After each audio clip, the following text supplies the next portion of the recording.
I used to tell my partner every single intrusive thought that would come into my mind. And you can just imagine how many unnecessary conversations that led to. So here are the things that you do not need to bring up to your partner, and it doesn't make you a bad girlfriend or wife. You don't need to tell him every time you see someone else and think that they are attractive. Just like you don't need to tell your partner every time that you see a beautiful painting and you think that it's a pretty painting. There's no deeper meaning there. Like, you have eyes. You don't need to tell your partner every time you have doubts about the relationship. Because if you have relationship anxiety, you're going to have a lot of doubts. And oftentimes it has nothing to do with your partner and it has everything to do with you. You don't need to tell your partner every single time that he disappoints you. Not everything has to be a long-winded conversation. Sometimes you actually have to just get really comfortable with that feeling of disappointment. You don't have to tell your partner every time you see an Instagram or a TikTok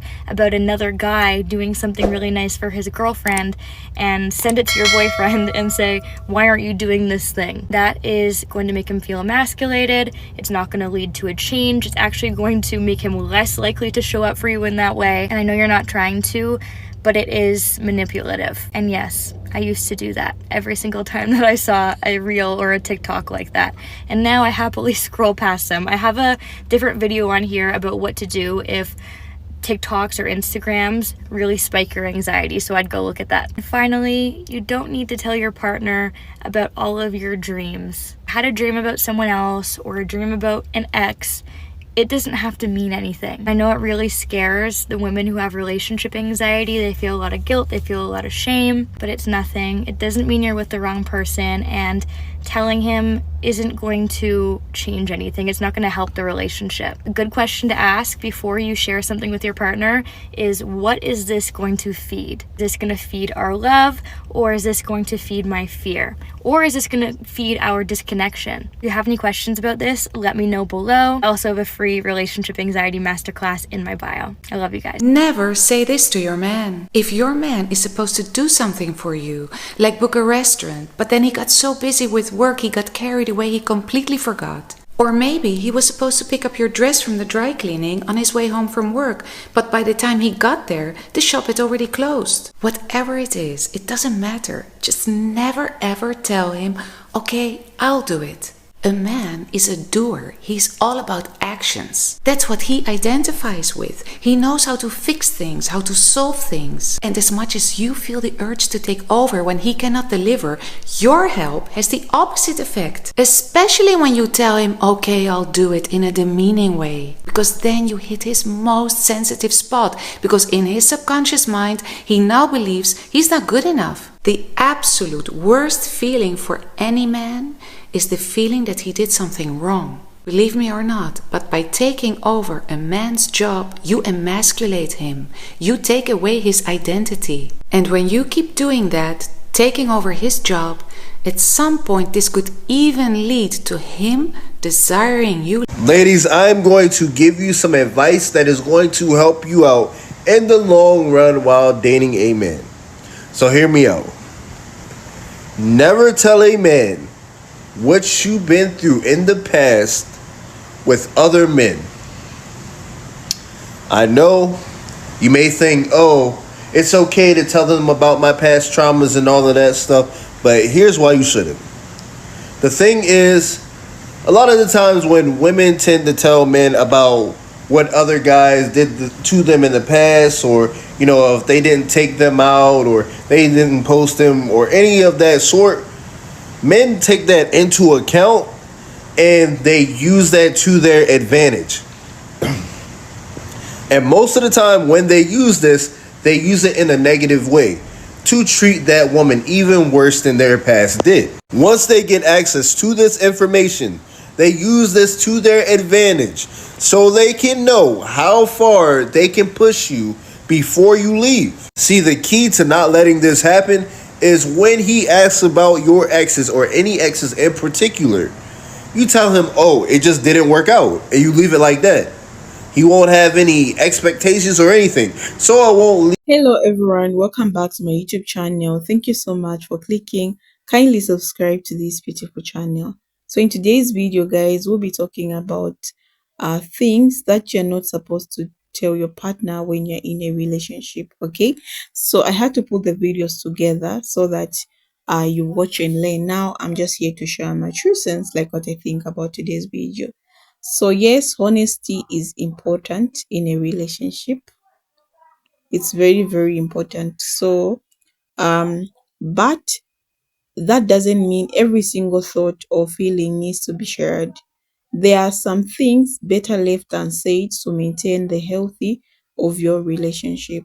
Let's get into it, guys. Number one on the list is complaining about the family. We have all been there, right?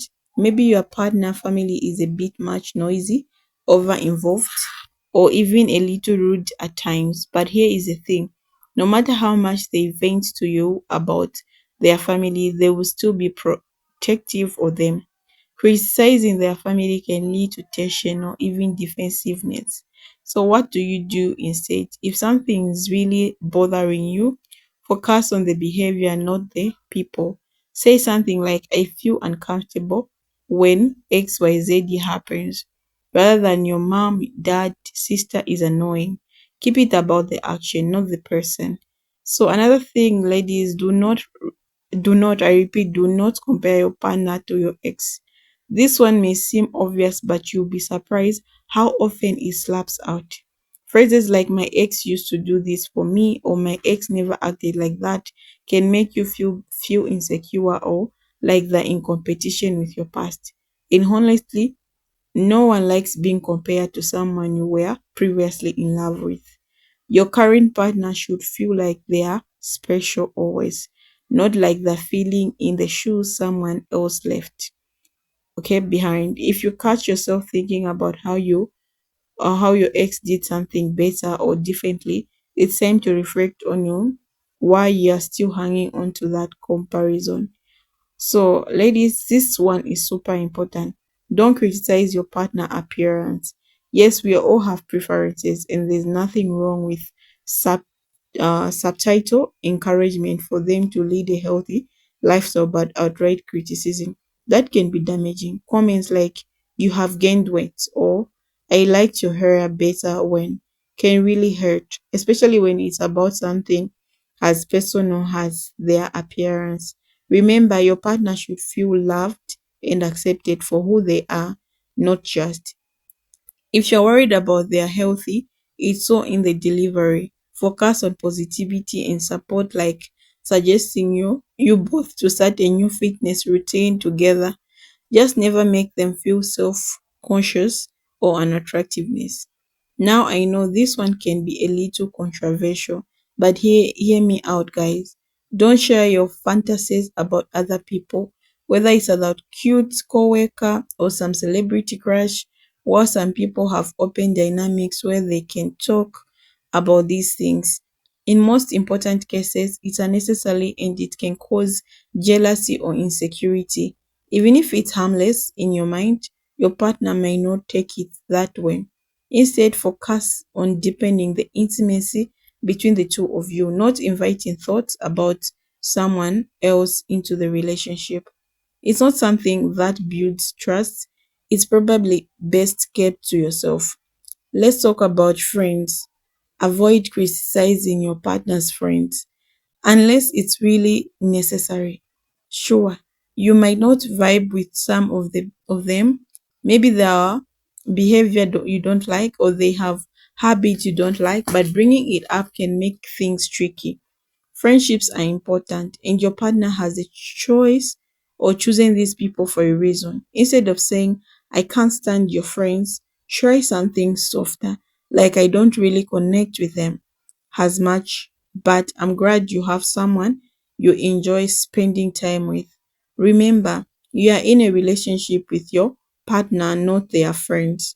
Now, this is one tricky but crucial. Don't constantly share your insecurities about the relationship. I'm not saying you should hide your feelings, but bombarding your partner with "Do you still love me?" or "Are you happy with me?" over and over can create unnecessary tension.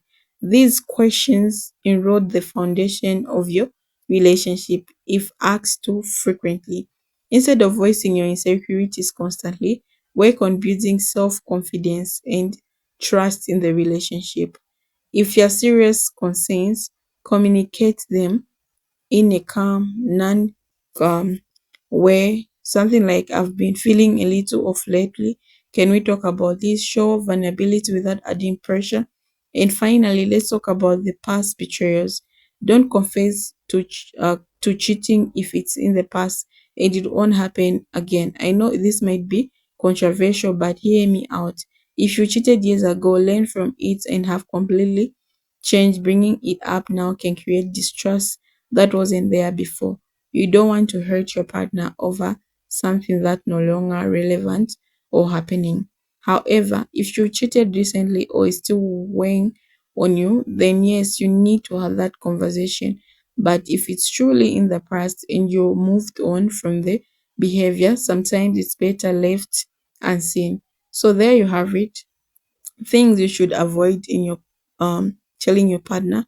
Relationships are all about communication, but also about knowing when to hold back for the sake of harmony and trust. The goal is to build a relationship where both partners feel secured, supported, and loved. So that was my thought, guys. Thank you for watching. Bye.